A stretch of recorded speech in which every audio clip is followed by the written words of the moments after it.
ষড়যন্ত্র করে বর্তমান যারা সরকারে আছেন তাদেরকে সুবিধা দেওয়ার জন্য উনি অব্যাহতভাবে কাজ করেছেন।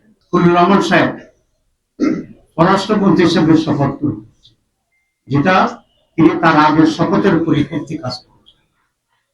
এখানে এটা স্পষ্ট যে খলিলুর রহমান ছিল লন্ডন কনস্পিরেসির প্রধান নেতা এবং সেখান থেকে তিনি সরকারকে মোটিভেট করে ষড়যন্ত্র করে বর্তমান যারা সরকারে আছেন তাদেরকে সুবিধা দেওয়ার জন্য উনি অব্যাহতভাবে কাজ করেছেন এবং তার সেই কাজের পুরস্কার হিসাবে উনি পররাষ্ট্রমন্ত্রীর এই রিওয়ার্ডটা উনি পেয়েছেন।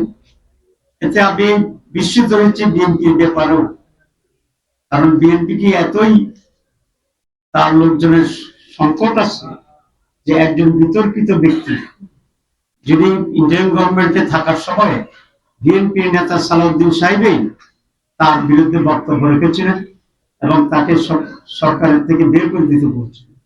এই খারাপ লোকটা, যেটা বিএনপির দৃষ্টিতে তখন খারাপ ছিল, এবং সালাউদ্দিন সাহেবের বক্তব্যের পর উনি বিএনপির সাথে নিশ্চয় গোপনে এমন এক কন্ট্যাক্টে গেছেন যে তারা বিএনপির স্বার্থ সংরক্ষণের জন্য উল্লেখযোগ্য ভূমিকা দিয়েছেন, যে কারণে বিএনপির আস্থাভাজন হয়ে আবার তিনি বিএনপির মন্ত্রী হয়েছেন।